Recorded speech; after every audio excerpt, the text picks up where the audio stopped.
Hello, this is Dave Sugarbaker, and today's date is April 21st, 2024. And I have a very brief quote from Ephesians.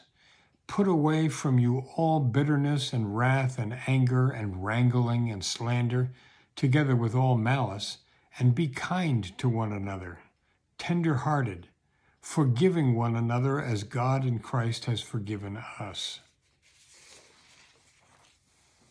My paternal grandmother, Marie de Vries, came to this country as a teenager in the late 1800s, perhaps 1890 something, arriving at New York from the Netherlands with her family and going to one of the two Dutch ghettos in the United States. She went to Paterson, New Jersey. That was one. And you could tell if you drive around Paterson, there are Dutch names on the businesses, there are Dutch names on the streets. The other city that collected Dutch immigrants was Grand Rapids, Michigan. But Marie went to Paterson. She met and married Gerrit Zijkerbakker, and they had 4 children and lived in Paterson. When the children were born, Grandfather Zijkerbakker insisted that the kids have American names on their birth certificates, so Zijkerbakker was translated literally to Sugarbaker. The family were staunch members of the Dutch Reformed Church in Paterson. Then came the influenza epidemic of 1918, and Grandfather Gerrit and his oldest son George both died. Marie was left with my dad, Everett, who was now the oldest son at the age of 12, his younger brother, Garrett, or Gary, and little Grace. To help the family survive, my dad left school and took a job in one of Paterson's silk mills. He referred to it as the stocking factory, and in fact, that may be what they made. He went to high school at night after work, and it was a longer process that way. In the 1920s, there was a good bit of prejudice against young widows, at least within the Dutch immigrant community. There was very little work that widowed women could do to support their families. The Dutch Reformed Church in Paterson helped in small ways to see that the Zijkerbakkers survived. Through informal referrals, Marie got jobs as a practical nurse, caring for the elderly and the invalid in the Dutch community. On one traumatic occasion, however, Marie was called before the church board to be examined, almost as if she had committed a sin by being without a husband. The net effect was that by the time my dad was in high school, the family had migrated to the First Baptist Church of Paterson. Everett and Gary and Grace all attended the thriving Baptist youth group. My dad met my mother there in that youth group, and after he had completed his college education, it was a lengthy process. During the darkest days of the Second World War, they were married.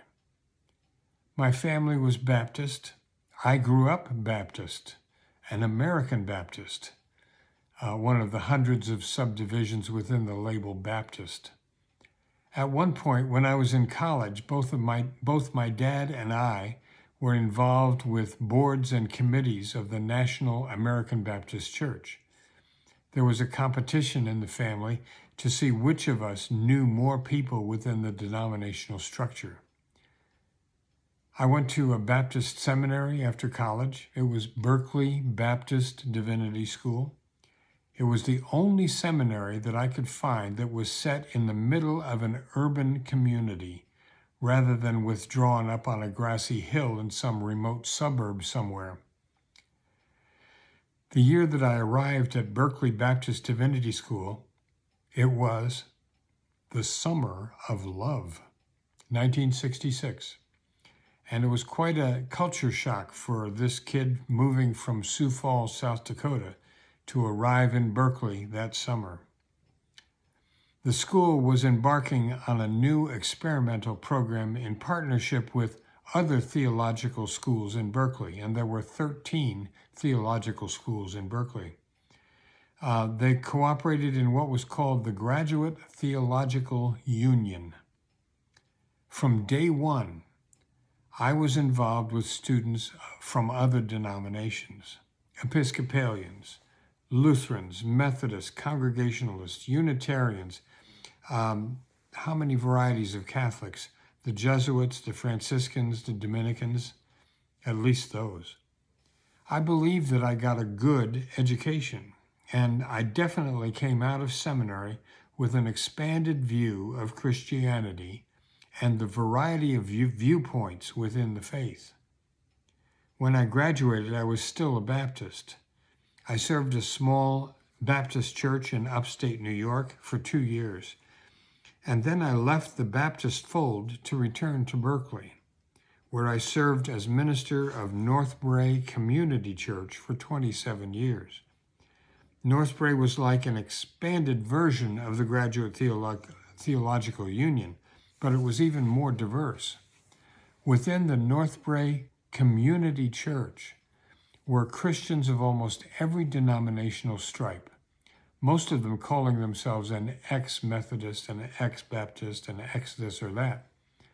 In addition, there were folks who identified themselves as from a Jewish background, and we had a sprinkling of Buddhists and Hindus as well. No one was required to give up their religious perspective in order to be a member of North Brae Community Church. Each of us was challenged to refine our beliefs in a community in which we learned from each other through our differences. We weren't all required to salute one denominational or religious flag, so to speak. We loved and repeated John Wesley's quote. And this is from John Wesley. "Though we cannot think alike, may we not love alike. May we not be of one heart, though we are not of one opinion. Without all doubt we may. Herein all the children of God may unite, notwithstanding these smaller differences." While I was at North Brae, I had difficulty putting a label on myself. I would sometimes, tongue-in-cheek, refer to myself as a generic minister as opposed to a Methodist or a Baptist or a liberal or a conservative. After close to 3 decades at North Brae, Elaine and I packed up and moved from Berkeley, California to Maysville, Kentucky. And there was another huge cultural shock. We've been here now 27 years. After church shopping in the area and having almost run screaming out of several of these churches that we visited, we joined the Disciples of Christ Church in Maysville. The minister there at first was a little bit unsettled that some minister from Berkeley, California was now in his congregation. But over time we became friends, and he suggested that I get my ordination moved to the Disciples of Christ denomination. He convinced me that this would allow me to officiate at almost anything if he were to be absent. The deed was done in the early 2000s, and for a short time after the minister there retired, I served that church as an interim minister. Sometime after that, after I retired, I found myself doing pulpit supply for churches of various denominations. And today I can say that I have been minister of churches from several denominations: Baptist, Disciples of Christ, Methodist, Presbyterian, and generic, referring to North Brae Community Church.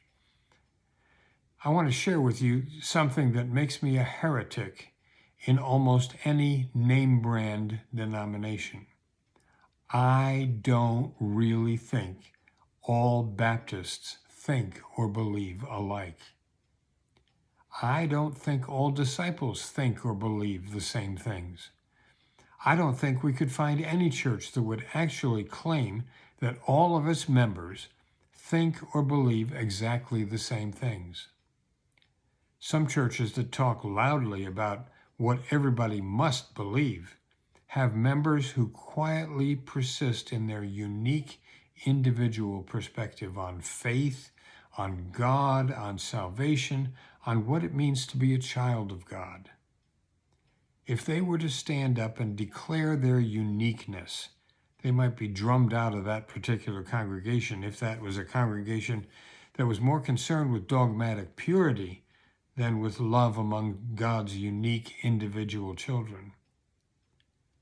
I happen to think that no two of us have exactly the same perspective on God or Christ or salvation, because we are unique individuals with an absolutely unique set of life experiences and sensitivities. I don't think God has any trouble with this, with each human being worshiping in their own unique way. It's we human beings who have difficulty with others who don't think or believe or perceive the way we do.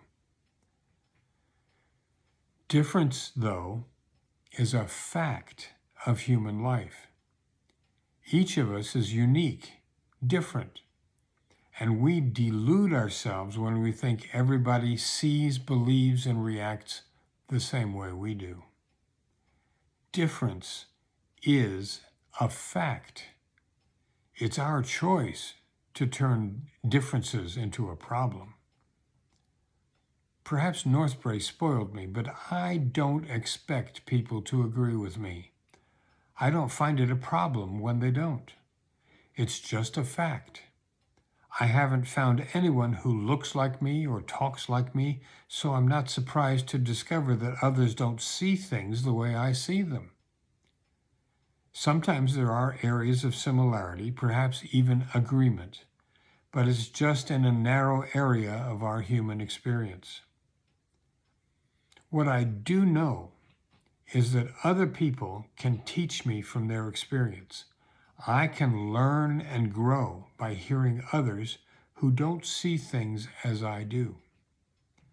When I retreat into a birds of a feather environment, where we all pretend that we think and believe alike, I can't grow beyond my present understanding. It's only when I'm challenged by difference, where difference is allowed, that I can possibly move to a greater understanding. It's never a guarantee, but it is possible. Let me say this in a different way. It's an article of faith for me that there is more than one right way. We grow in love and understanding when we affirm each other's differing right way. On the other hand, we wind up in conflict and in isolation when I tell you that your way is wrong because it differs from my right way, and that you are, in fact, stupid, crazy, or wrong for doing or thinking or feeling whatever it is that we're talking about. There's one exception, however, to this rule. I will tell you that I believe you are wrong if your way does violence to God's children or to God's garden. But there will be many different right ways to affirm one another as God's children and to live in harmony with God's creation.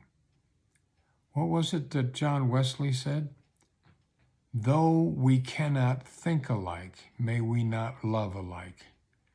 May we not be of one heart, though we are not of one opinion. Without all doubt, we may. Herein all the children of God may unite, notwithstanding these smaller differences. Now, God bless. Take care of yourself. And if you find value in this, I would hope and appreciate it if you would pass this along to others that you think might appreciate it. Thank you very much for your time. See you soon.